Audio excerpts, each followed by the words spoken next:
detail. Basically, we have found that due to the economic shock like COVID, there can be as high as 39% people below the poverty line. Our vulnerability analysis, I was not able to show it in greater detail, also highlighted the importance of some demographic features like the presence of children, presence of elderly household in the household. Occupation-wise vulnerability again and again has highlighted the issue of vulnerability for the daily labor and for those who are self-employed, and for those people who are in the elementary and skilled occupation, for those classes there has been a high vulnerability as well. So therefore, if I just conclude, we have seen that due to COVID-like shock, many non-poor households, they have lost their income and employment. Now, and according to our analysis, a significant percentage of this household may turn into poverty. So we, in the context of our policy implication, we need to focus and we need to bring them into the poverty reduction strategy or the social safety net program or the employment generation scheme. And based on the degree of poverty and vulnerability, that is, we try to have some specific vulnerability category and poverty category, type of government intervention might differ as well. For example, for some people, it can be social security scheme or cash transfer, in-kind transfer. For some people, it can be mainly, it can be sort of like issues like a microcredit program. For some people, it can be training or employment generation scheme. So this is also true when we are thinking about poverty and vulnerability in the context of some specific region. So some region-specific decentralized policy is also extremely important. Now, another thing is we have to keep in mind that in our analysis, the vulnerable groups that we have seen, they are in the informal sector. These groups like crafts and trade, plant and machine occupations, they don't have contractual arrangement or compensation packages. So the poverty reduction strategy, if we think about the government poverty reduction strategy for the long term, then we have to think about creating decent jobs. That should be the main focus. And the secondly, in the short run, because some of the occupations that we have seen that they are very much vulnerable. Okay, Vidisha, you have 2 minutes left. Yeah, I will be done. So for those categories, we have to think about the temporary benefit scheme. The government of Bangladesh has already announced some of the incentive packages, and in fact, also yesterday there has been an announcement of 11,035 crore taka incentive package. So these incentive package, temporary benefit schemes should be broadened and should cover those areas and those occupations which are vulnerable. And also there are some other issues like the importance of good hygiene. That can be another complementary policy for the poverty reduction. And also we need to think about another issue is like COVID-19 can affect the investment in human capital formation as well, because there has been a reverse migration trend in Bangladesh. So the investment in skill formation and education, that should be the priority as well. So that's all that I have. Thank you very much.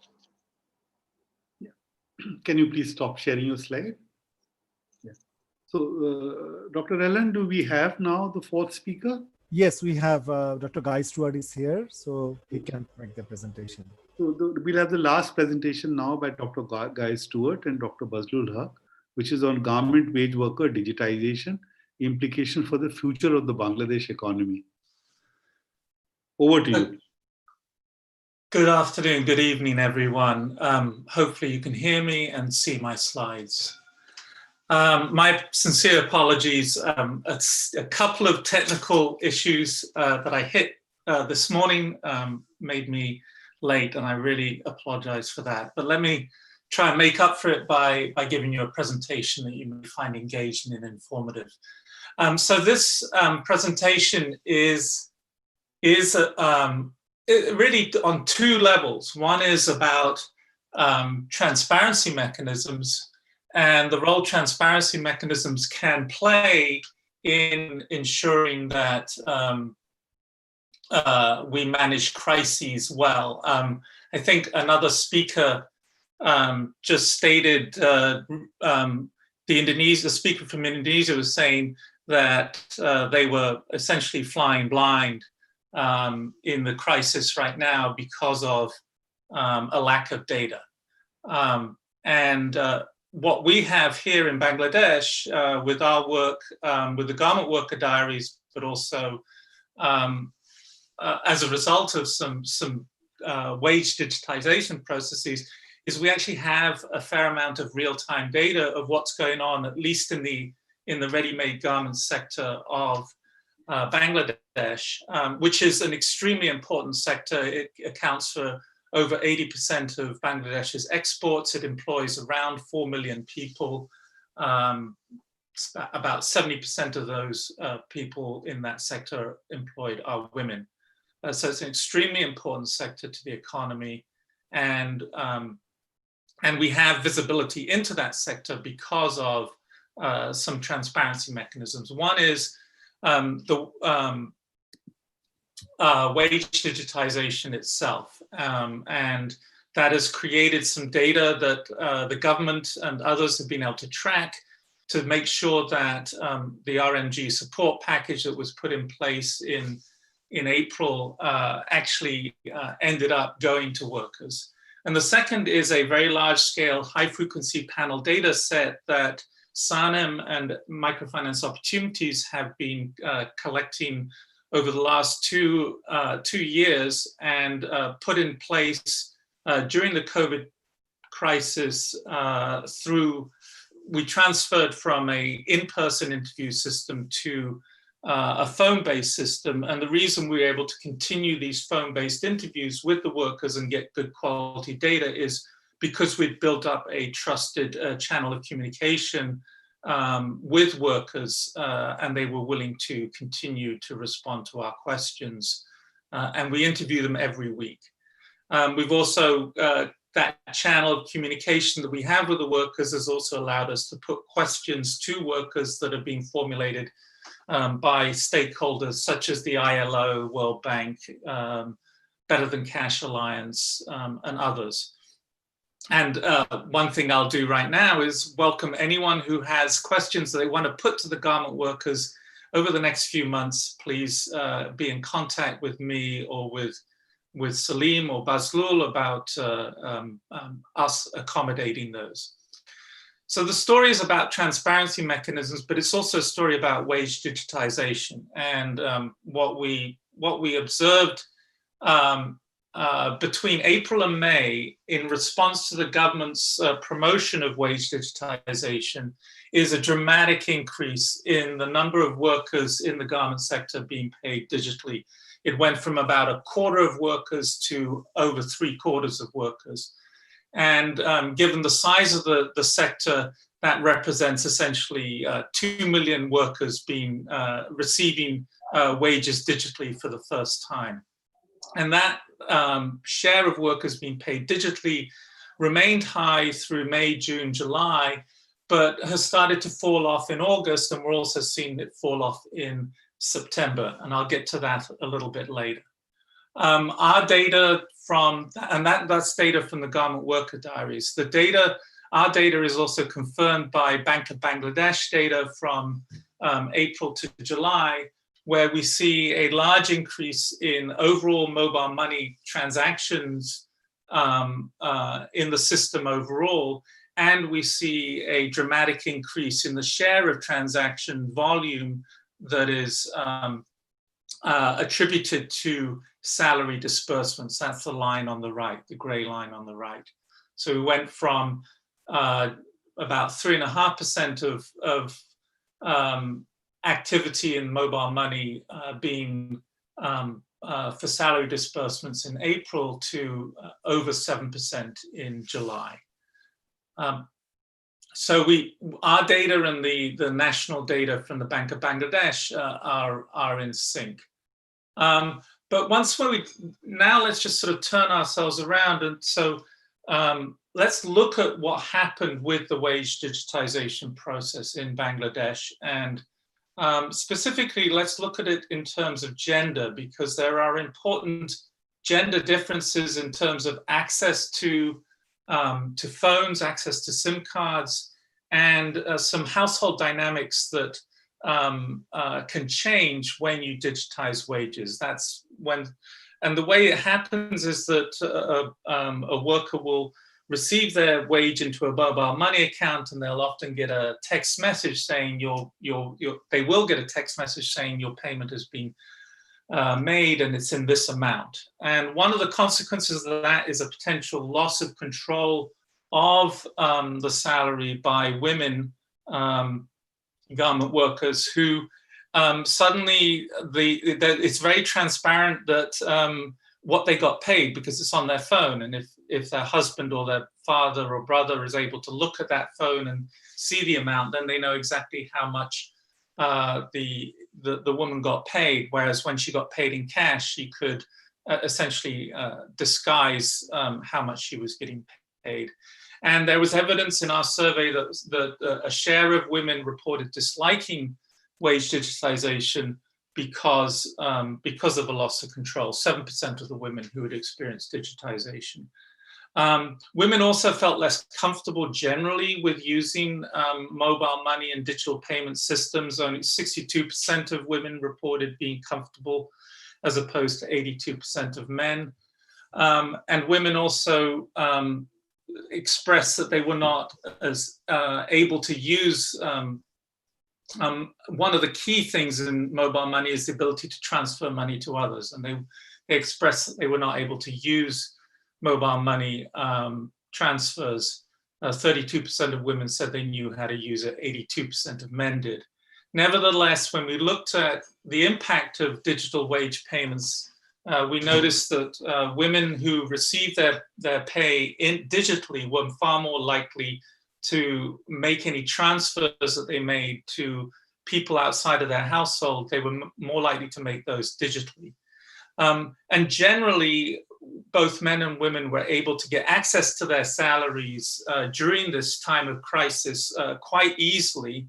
And I think the story here is that even though women have real challenges with digital pay in a time of, at this time and going forward, they were able to get help from other members of the household, which is good in one sense, and they were able to get hold of the cash, but in another sense, it also raises issues of how dependent they are on others to get their cash when they're being paid digitally. So there's some very interesting intra-household dynamics that we're tracking on an ongoing basis as we think about the impact of wage digitization, especially on women.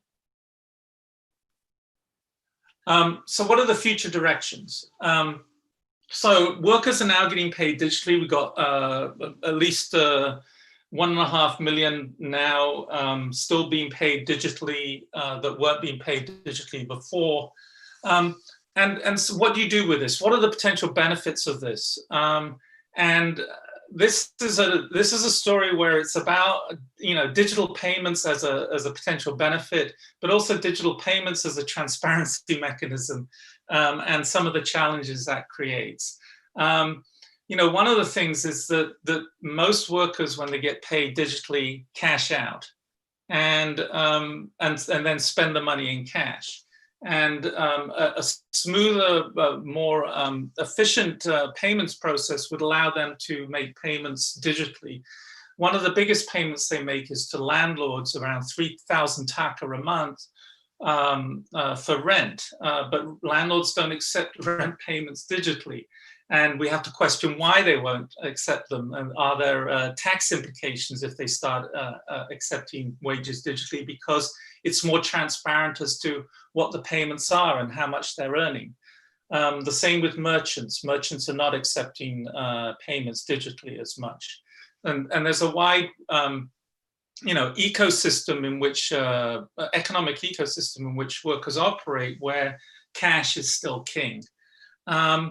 There is another very simple place where things could be digitized and improve the lives of workers, which is around the disbursement of credit. We did some analysis on the cost of buying food on credit, because a lot of workers pay, borrow about 500 taka a month from food retailers to buy food on credit. And the effective interest rate on that credit is around 7.6% per month, which is extremely high. And if there was a way in which digital financial service providers could actually replace that credit, food bought on credit, with a line of credit to the workers where they could pay a much lower interest rate, that would be a net welfare benefit to workers. So Dr. Eastwood, you had 2 minutes left. Great. There are other areas where we can use digital money to have an impact. There's human rights due diligence legislation coming from the European Union, and that might have, digital wages may have a role to play in providing transparency. But generally, there aren't that many large-scale opportunities to digitize the economy, and so because of the informal nature of most of the Bangladeshi economy, and so there are barriers to payments digitization, and therefore a loss of information benefits.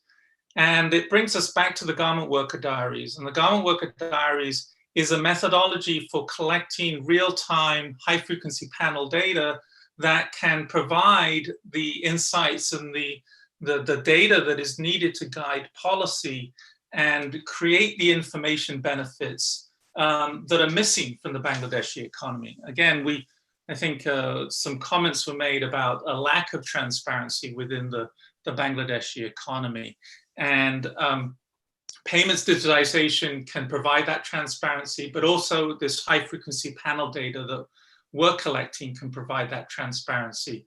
And the overall goal is to generate information benefits to the economy that can guide policymakers, but can also guide consumers and can guide workers who are having to manage their money and make the most of the salary that they earn.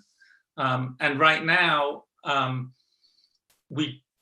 payments digitization is playing some of that role, but there's still this large information gap in the Bangladeshi economy. Okay, and with that, I will end. Yeah, can you stop sharing the screen, please? Yeah, one moment.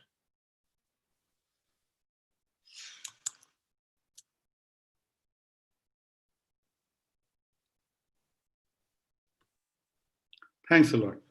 Thank you. Thanks to all the speakers for their presentations, and there's also been a very active chat box, so a lot of questions have been raised and answered.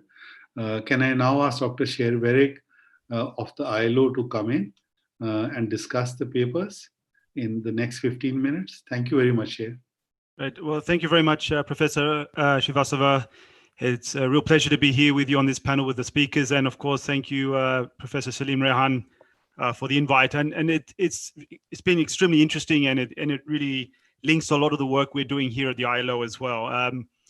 As Professor Srivastava eloquently described at the beginning, we're in unprecedented times. I mean, we have had a pandemic that has led to a shock to both demand and supply, and on top of that, very heightened level of uncertainty. And this continues to impact the economy and the labor market around the world. And I think a very key message here has also been about data, right?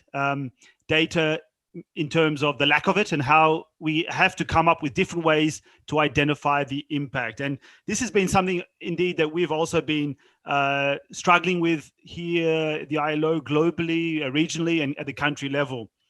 And just briefly mention, and this ties in also with some of the different approaches that have been taken here. I mean, at the start of the COVID crisis back in beginning of March, I was having a discussion with the head of the employment department, Sang-Hon Lee, who a number of you would know, about how can we model or estimate the impact of the crisis. We first looked at our existing models to do that, which we use for our annual estimates as we do on a regular basis.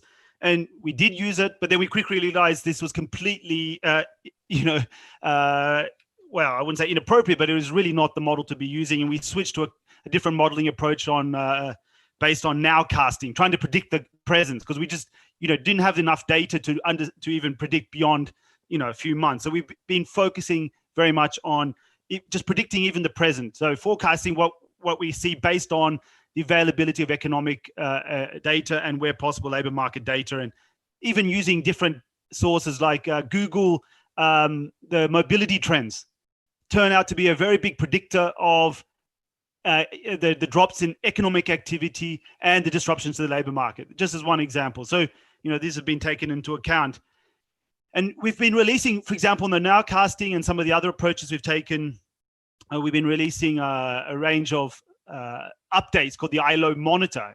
And the one that we released most recently, we have, reported that, our nowcast estimates indicate that around the world, working hours fell by 17.3% in the second quarter of this year, which is equivalent to almost 500 million full-time jobs. Now, I won't go into why we're using working hours and why we've done that way. That's a long discussion. I will run out of time. But it gives you an overall picture of the overarching labor market disruption. South Asia is one of the hardest hit regions. That's also we point out in this, along with the Americas, right? And if you look at these working out losses, there was a decline of around 27.3% of working hours in South Asia in the second quarter alone, which is equivalent to around 170 million full-time jobs. And now, how that actually gets distributed among the different changes in the labor market depend on a number of different mechanisms. A number of them have been discussed. In the work we've been doing, we've also been focusing very much on baseline data to give a sense of vulnerability, something that comes out also in this panel, in terms of women, youth, informal workers. We've also been doing these rapid assessments and surveys, so that came up as well. The use of randomized phone surveys.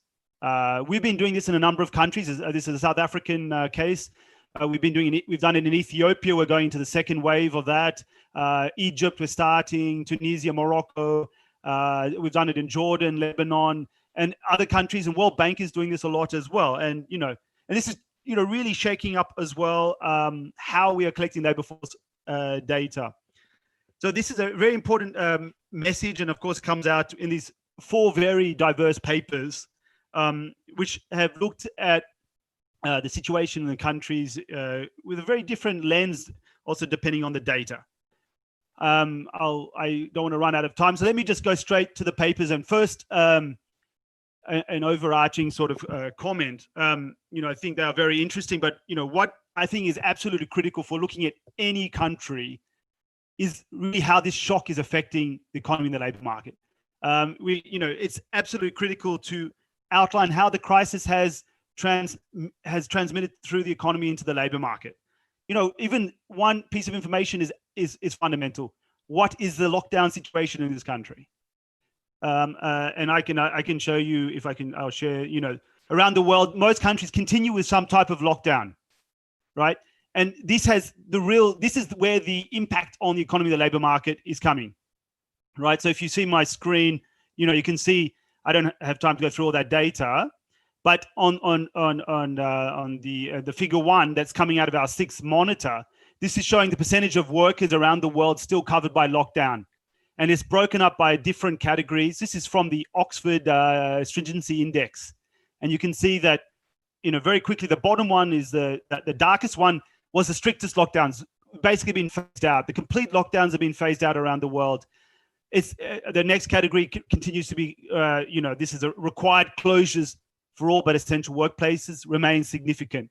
But still, even on the weaker forms of lockdown remain present for all countries to some extent. And, as a result, 94% of workers are still covered by some type of lockdown measure.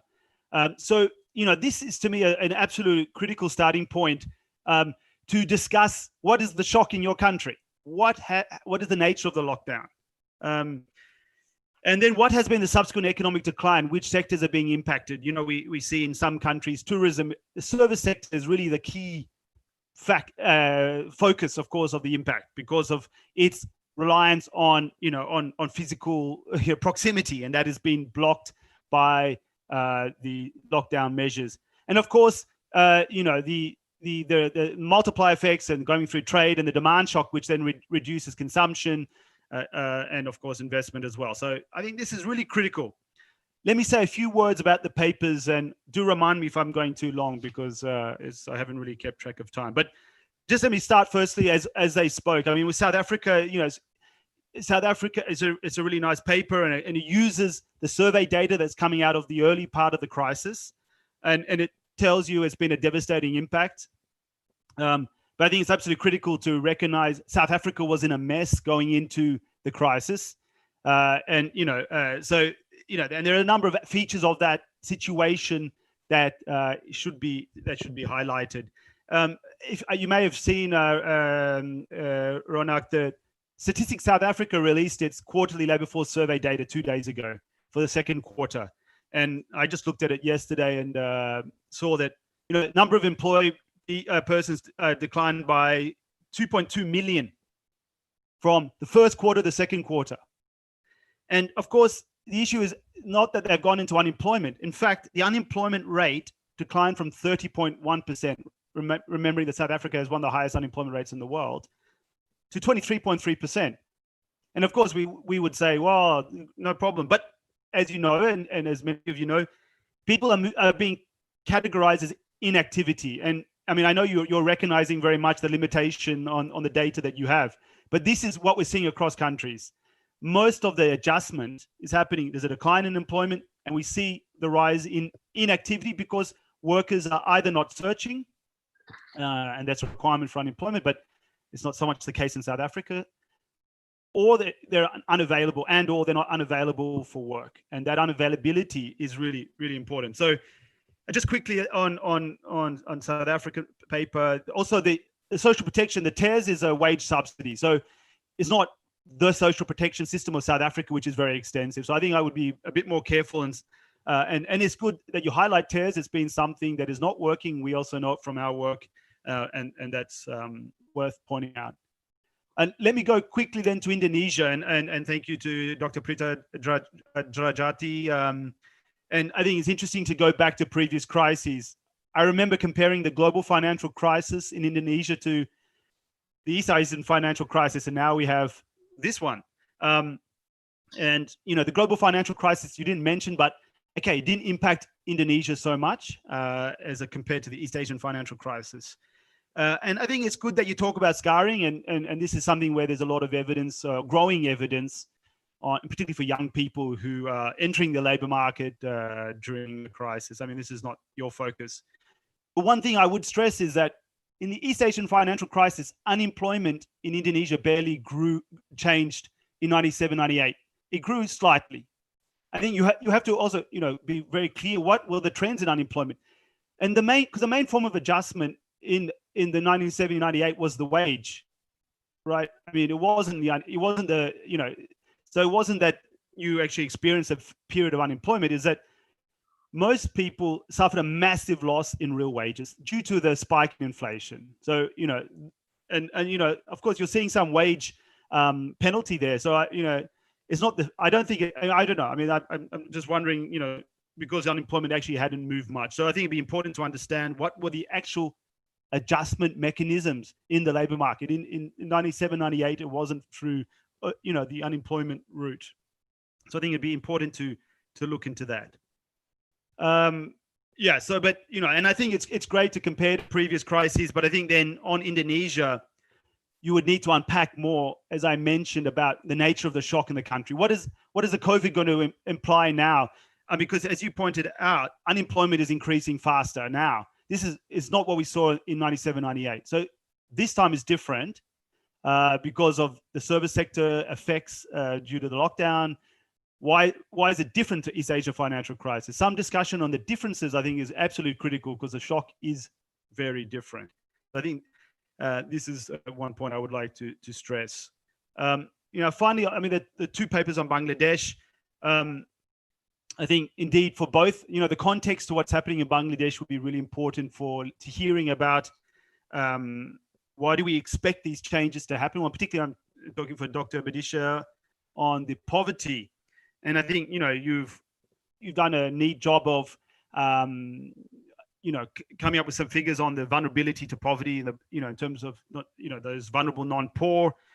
But one thing I would like to see there is how that is linked to the actual shock in Bangladesh. You talk about occupations and regions. I mean, based on what data you have on, economic output, what do we know about, the shocks to the different sectors, for example? Because, what you have the vulnerability, but what is the actual outcome depends on how the shock is now impacting the economy. So linking, your estimate from 2016 data on who's vulnerable, this is intersecting with how the shock is actually developing and evolving and impacting the economy and the labor market in Bangladesh. And this will result in, once the data does become available, you'd be able to confirm, well, who actually becomes poor. So, I think that link with the actual nature of the shock in Bangladesh is really critical. And then, and they're, looking at the nature of the shock in terms of the lockdown measures, the trade channel is also very, very important. So, this linkage between poverty and the actual shock that Bangladesh is suffering now would be very important. And then finally, just on, on Dr. Stewart, it's very interesting to see how the digitization has increased. And of course, around the world, there's a lot of talk about the rise of the digital economy, digitization of production, digitization of consumption. And it's, I think, very, important to see, have evidence on this. I know that's very useful. But for me, I would be interested in understanding what's going on with wages in general and how does digitization affect that. I mean, as you know very well, there's a big push on minimum wages in the garment sector in Bangladesh. ILO has been very much part of that. And so the question is, if you digitize wages up, are people more likely to be paid minimum wages or not? Would be an obvious question. And another part of it, it's not directly linked to digitization, I don't think, is what has been happening to wages actually during this period. And I saw some work from Dr. Rizanul Islam, who I know you're all familiar with, and he was saying that real wages actually have not only were stagnating and actually have declined recently in Bangladesh. And I think, and of course, there's been a lot of talk about the job losses in that sector, and so I think we'll be connecting some of what you're seeing through that scheme and to what we see in the labor market would be very useful. I actually don't know how long I spoke for, but I think I'll stop there, Professor Srivastava and Professor Rehan, and thank you very much for this opportunity. Thanks a lot, Dr. Varick, for these, I think, outstanding comments, because you have a great deal of in-depth knowledge about most of these economies. You worked in many of the regions over a period of time, both before and after you joined the ILO, both also during your own research. So thank you very much.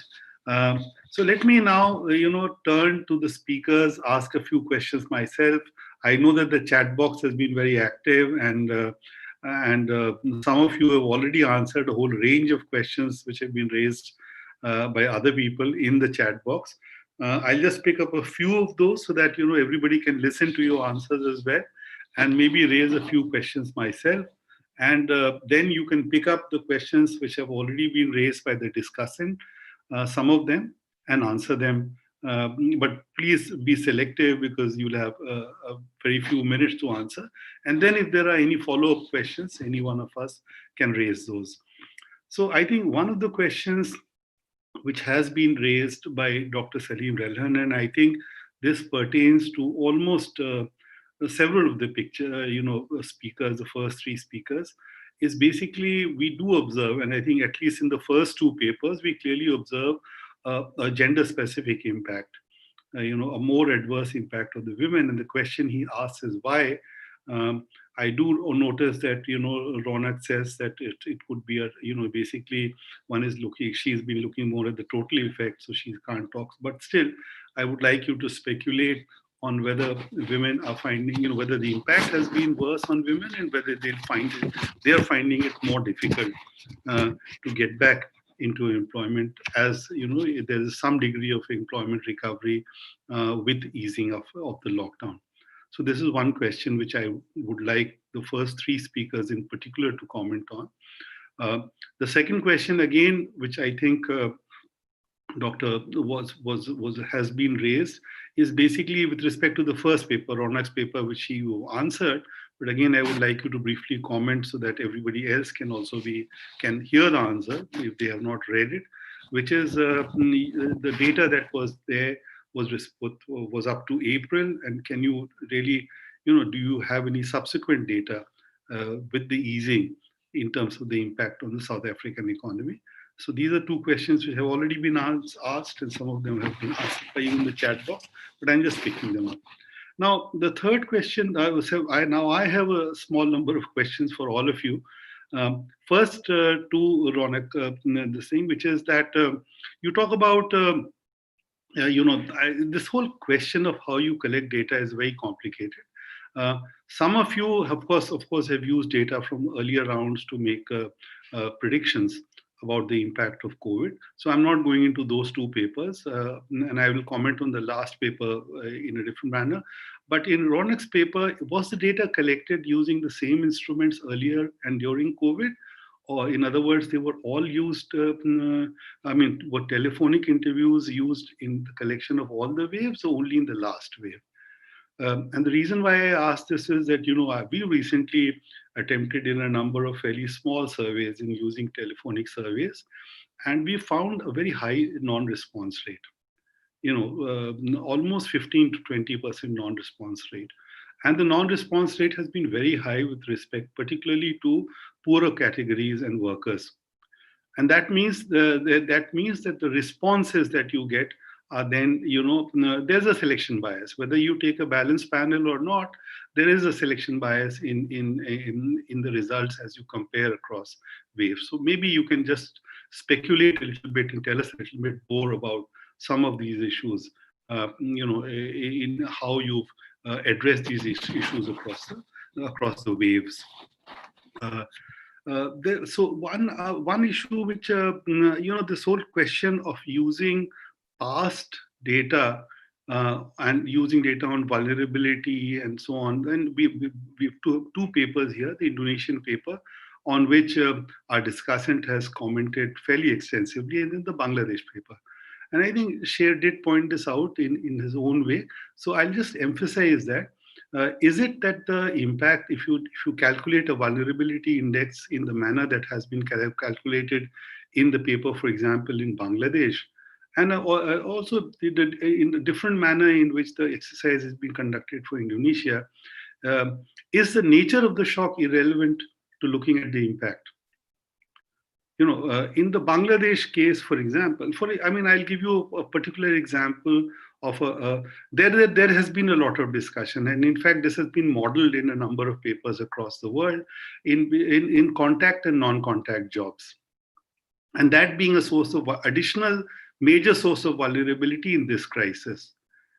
So, for example, if you look at one particular occupational category, that of domestic servants, which are large in number in the South Asian economies, in Bangladesh, in India, and so on. One of the reasons that they lost employment, the major impact of their employment is not because their employers could not afford to pay them, or they were affected by any other thing. It was simply because of they are part of the contact economy. So the employers didn't want to have much to do with them as long as and that is still the case as long as the pandemic persists. And are the results actually, in India, for example, if we had demonetization, we had the pandemic, that the demonetization didn't really impact the formal economy so much. In fact, it redistributed demand in favor of the formal economy from the informal economy. But the shock of the pandemic is working out very differently across both the informal and the formal economy. And the formal economy is finding it very difficult to reconstruct supply chains and is facing a serious demand constraint as well. So I think these are issues which perhaps the two papers, the Indonesian paper and the Bangladesh paper, could perhaps just reflect on. The last paper on Bangladesh and the whole question of digitization is a very important issue. And going forward, there are many implications of this. You've discussed some of them in the last slide. But I missed two things in this, and I'm just wondering whether I missed it because of the presentation and the time that was. One was the COVID context. Is there a COVID context? When we look at digitization and wage payments and utilization, is there a COVID context in the sense both with respect to, as the discussant pointed out, jobs being lost at different phases? Did it affect? I mean, I'm sure that it affected wage payments if jobs were lost. So I really missed that. So and also the utilization of cash versus non-cash, digital payments, utilization of cash, and so on. We notice a very marked difference in India in the patterns.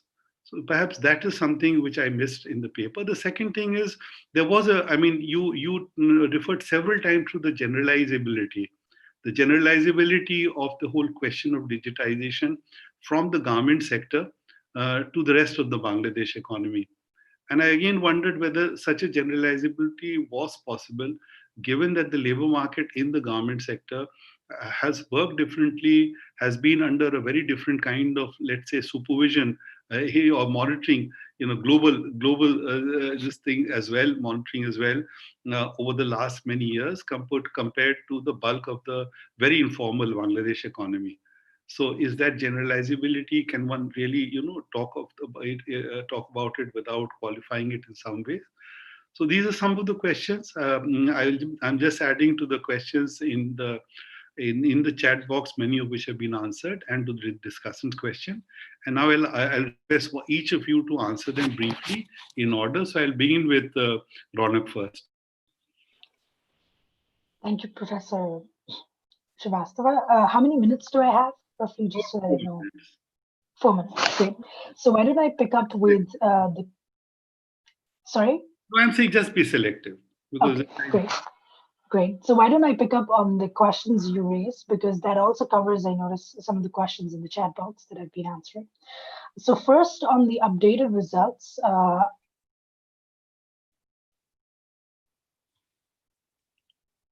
think you're going to mute. Accidentally muted yourself. Oh, I see. I didn't realize how that happens. I'm sorry about that. Yeah, so the first question being on the updated results. So what's happened since March?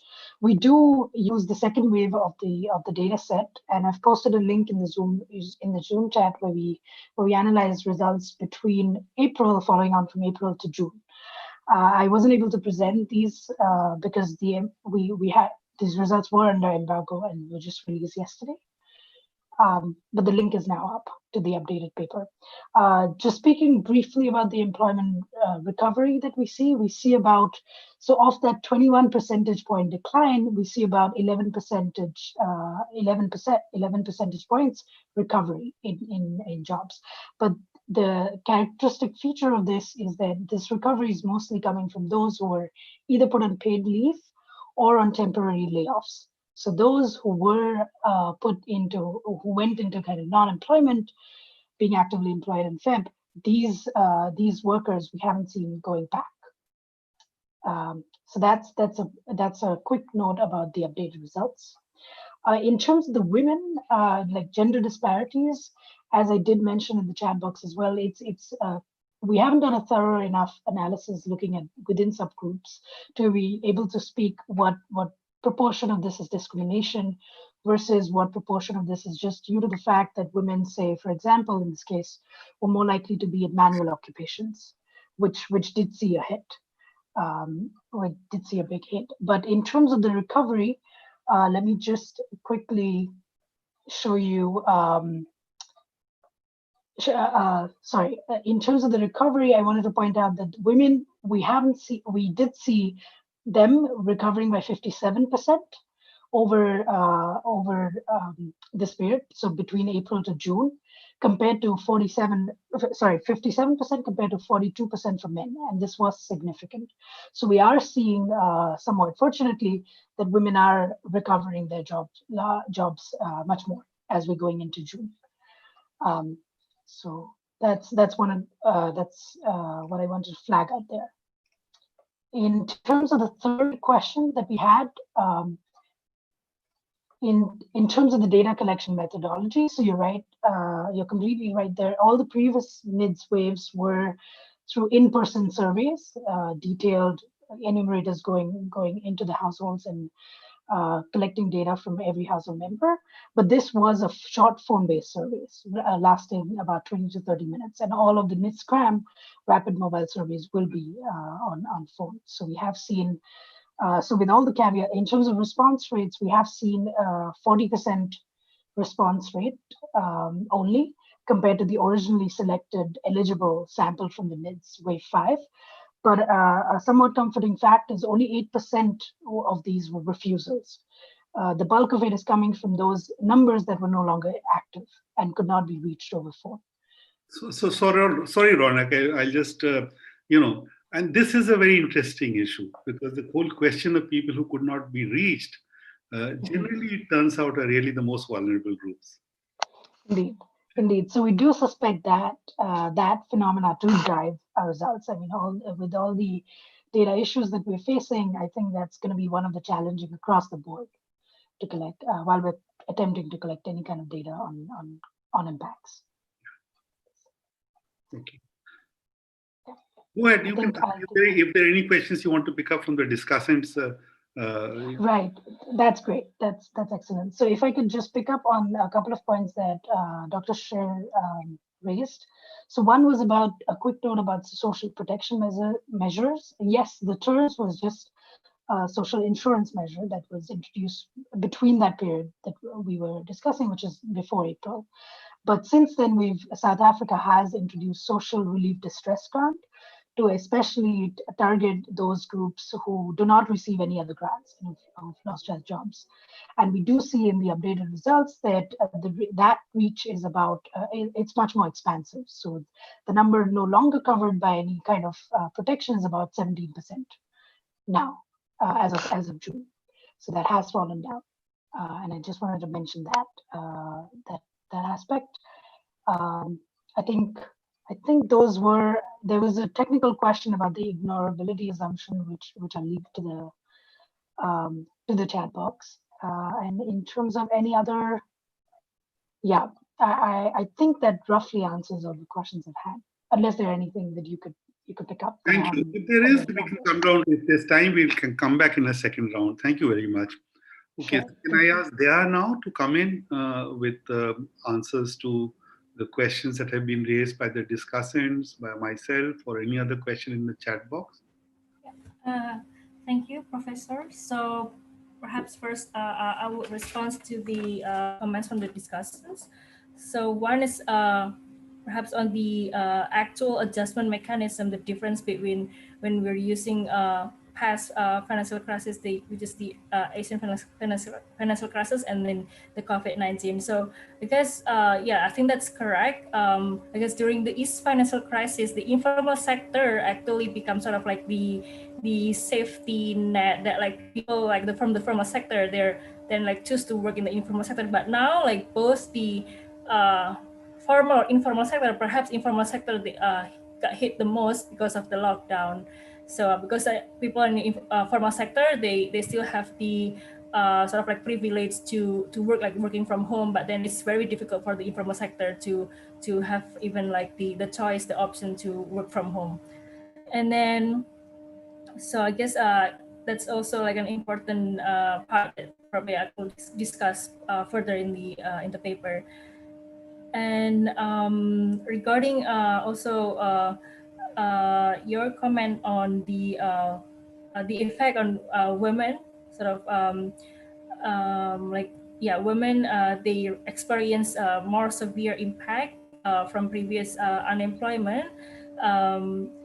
We haven't done any like thorough sort of like analysis, in-depth analysis on like why women impacted more, but then based on the heterogeneity effect, we could see that, especially like a young female. So I think those age like between 35 to so they're those they still age like 15 or like around 16 during the crisis, and then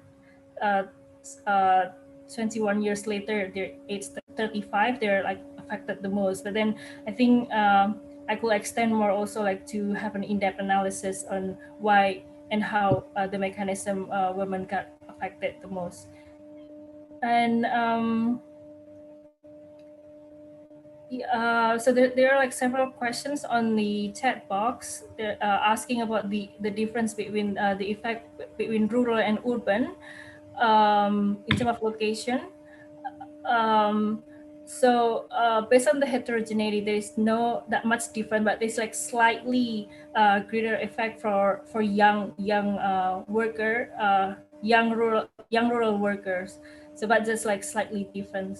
And then Salim also asked about whether it's possible to extend the analysis using occupation type. I think that's also possible because the survey has information on occupation type and as well as sector.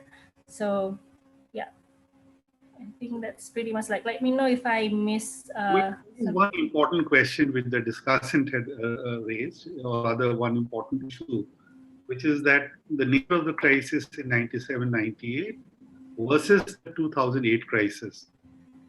And which of these would have served as a better benchmark for you in terms of looking at the impact? Because he pointed out that the 97-98 crisis had a greater impact on wages than on employment. So this is, perhaps you could just answer that also. I haven't done much, but I think this will also like have something like correlation with the minimum wage. Oh, sorry. So I think because the minimum wage, because that during 1997, 1998, there's been like a lot of development from that. So currently, there's like much like, I think like more rigid and tight as well as like higher minimum wage compared to during the East Asia financial crisis. So I think that might also influence the adjustment as well. Okay, we leave it at that. I think this is an issue worth reflecting on, because I think this issue that he's raised is an important issue in terms of where do you draw your comparisons from. But let me go on to the next speaker, Dr. Bidisha, and your comments on all the comments that have been received. Okay. Thank you so much, Professor Srivastava. Let me first talk with the comment of Dr. Verick. Yes, I agree that our goal was mainly to find out the vulnerable group and how a shock like COVID might impact this group. So we may think about it sort of a benchmark study to understand like those groups like the National Representative Survey, how a shock like COVID might affect which group and in which way, and those people who have been affected and who are found in the vulnerable, maybe we will find that they won't be able to come out from the poverty trap. Obviously, in SANEM, we are planning to have a survey soon, and so we will be able to have more insights from that analysis. So I agree with the comment. Regarding the comment that Professor Srivastava was mentioning about the informality and some categories of people like the domestic worker. So the domestic workers in our analysis, it's in the ISCO 10 classification. So it's elementary occupation, and we have found that in all of the occupation and also in other studies that we have done, like we have found that they are like sort of most vulnerable group, and because of that informality and lack of contract that you have mentioned. But obviously one issue that you pointed out that will be very interesting, we can have at least some tabular explanation like the contract job and non-contract job, and so rather than sorry, this was not contract and non-contract. It's contact and non-contact. Okay. Because of the nature of social, the impact of. So nature of social distance. Okay, Thank you. But obviously, something related to the contractual agreement and non-contractual agreement, that is also very relevant. Thank you so much.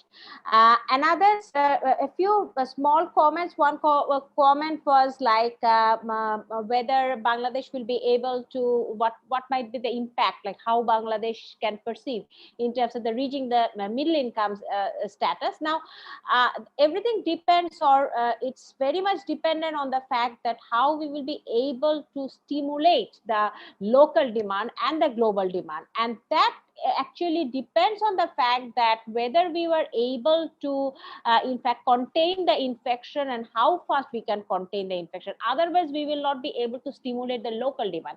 And for the global demand, as far as now, we haven't seen that much of disruption, but still we can say that what we have found, that there is some sort of uncertainty regarding the global recession. So only time can say whether we will be able to contain that infection and whether we can stimulate the demand.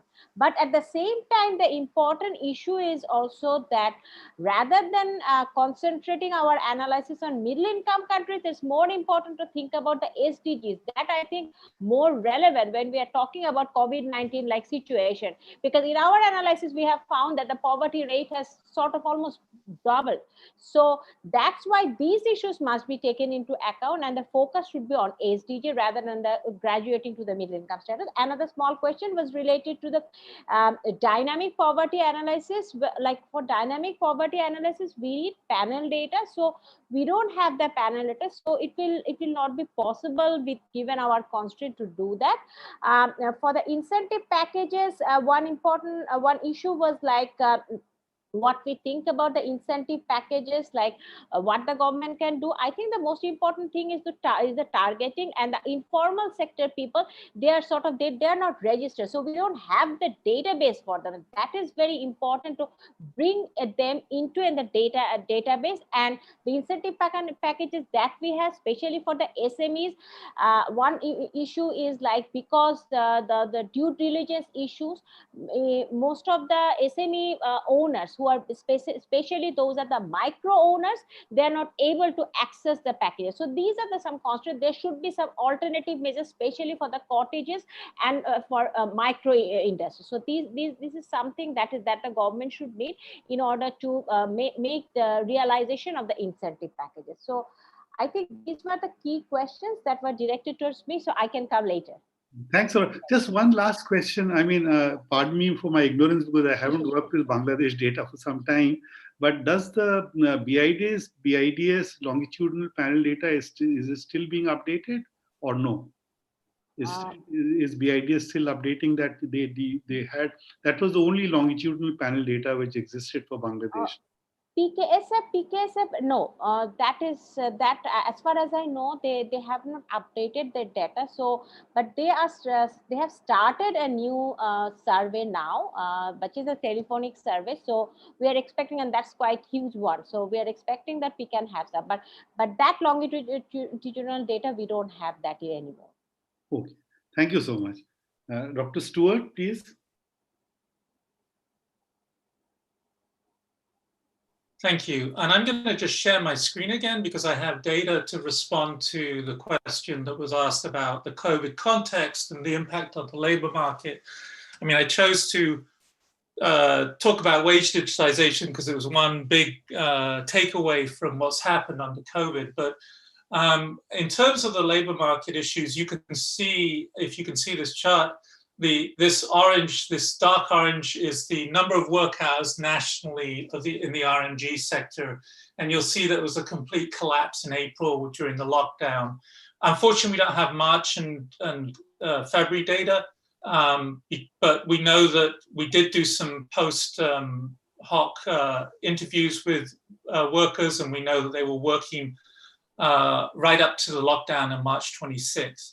April, complete collapse in work hours, and then May, if you see, I can hover over nationally, 188 hours worked in May is the median for the workers in our sample, which is a representative sample of garment workers. If you compare that to the same month, well, you wouldn't compare it to the same month because May was Eid, and in 2019, Eid holiday hit in June. And you'll see that, you know, for the 2 Eid months, that in fact there was more work going on in May 2020 than in the Eid month of June 2019. And then if you take the non-Eid month of June 2020 and compare it to, say, the non-Eid month of July 2019, there's a lot of work that was going on. And we also know that work was, the workers were working long hours. So the normal work hours in a month is around 208 hours, depending on the number of days in the month. And our data shows that workers are working overtime in June, July, August. If you look at income, and this is all on our dashboard, and I put in the chat the link to our dashboard, you can see that, in fact, income in June 2020 was around 9,400 taka, that's the median, and say, compare that to, say, July 2019, 10,000 taka median. There does seem to have been a decrease in income when you calculate it on a per hour basis. One of the major challenges that you face in understanding what's going on with wages in Bangladesh is that you have to normalize everything by work hours, because there's so much overtime. You can't just look at someone's salary and say, oh, that's what they were paid for a normal 6-day week. You really have to take into account overtime. That's where all the action is. Whereas, for example, in the RMG sector in some parts of India, they work very regular hours. So the Eid context, the COVID context is that there was a collapse in April, but then there was a resurgence June, July, August. But we are beginning to see from respondents in the past few weeks increasing numbers of temporary factory closing, and we're hearing from the workers that there is greater uncertainty amongst workers about the extent to which there's going to be work in the long run. And so we're seeing some vulnerability around that and an increasing uncertainty. So for a while, things were going very well, but there may be a second problem emerging. Just to reiterate the sort of the positive news for that May, June, July period, people got their Eid bonuses, and they got their Eid bonuses roughly at the same rate as they did in 2019. And they also, in July, many of the factories provided advance payments to workers in anticipation of the Eid al-Adha holiday. So we saw that period, where things were going right, but we're a little concerned about what may happen in the next few months. Another thing, what's the impact of digitization on wages? Again, you have to calculate this based on wages per hour because of the overtime issue. One of the problems with digitization and transparency in global supply chains is the fact that the digital record shows a worker got paid. It doesn't show how many hours they worked to get that pay. The great thing about our data is that we have the hours worked reported to us by the workers. And so we're able to calculate the hourly wage. We haven't done those calculations yet. We'd love to do it. We've got so much data that we're trying to process. We're putting out a blog every week, keeping everyone updated on what's going on. And any researchers out there who would like to get their hands on our data, we are making our data available within 3 months of it being collected. So we'll be, anyone who wants data up to, end of June, we can give them our data. And they can analyze it, but we're going to be analyzing the impact of digitization on wages per hour. In terms of the generalizability, that's absolutely right. The point is that the digitization of payments beyond the garment sector is a challenge, and it brings into this broader question, this broader development question of how much transparency can the Bangladeshi economy handle? Because once you digitize payments, like payments to landlords or payments to merchants or payments for large, household assets, suddenly all those payments become very transparent to the government and to the tax authorities, and suddenly that it's a new dynamic. I would argue that it's a good dynamic, but clearly there are challenges to digitization because of questions of transparency. There are also questions of some transaction costs, people, and then inertia around being comfortable with cash and dealing with cash and systems being set up for cash. But one of the things we're going to be looking at is the extent to which factories are actually sliding back to cash payments from digital payments. And we will also be able to then look at the impact of that on workers in terms of their resilience, speaking to the vulnerability issue. So there's lots of overlap with the other Bangladeshi paper here on that. So I think those answer the questions, and as I said, we have a lot of data, and anyone who wants to dig into it, please come and join the party, because we need all the help we can get. Thank you very much. Thanks a lot. So, I mean, from my side, I think it's been wonderful hearing all four of you.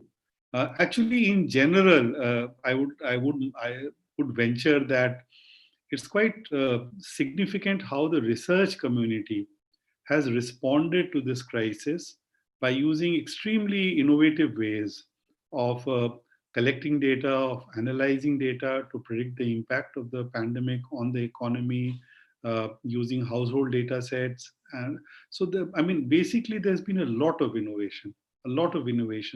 And the research community globally has really responded and risen up to the crisis. And the four examples that we have in this session of this conference are really good examples of that. It was a pleasure listening to all of you from my side. We seem to be finishing, if I'm right, maybe 5 minutes, with 5 minutes in hand.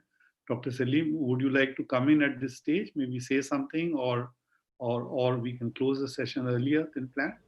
No, thank you, Professor Srivastava. If you are quite happy with this session, I think we can close it. And I must thank you for chairing this session, the way you chaired this session, the way you actually conducted the session, and as well as asking the questions to the presenters. We are really amazed. Thank you so much. Thank you, sir, and thank you. I must thank all the presenters. I think that has been excellent presentation and very right way of starting the conference. I think we are having a next session keynote presentation, but I think it has actually set the context of the conference. I'm very much thankful to the presenters, as well as to my very good friend Sherverik for being the discussant. So with this, sir, over to you. You can close it officially. Thank you very much. Thanks again for inviting me, and lovely seeing you share in this conference. Thanks. Likewise. So thank you, and I hope to be listening into the other sessions as well. Bye, and thank you, everyone. Thank you. Thank you. Thank you, everyone. We invite you for the next session, which will start in half an hour from now. But thank you.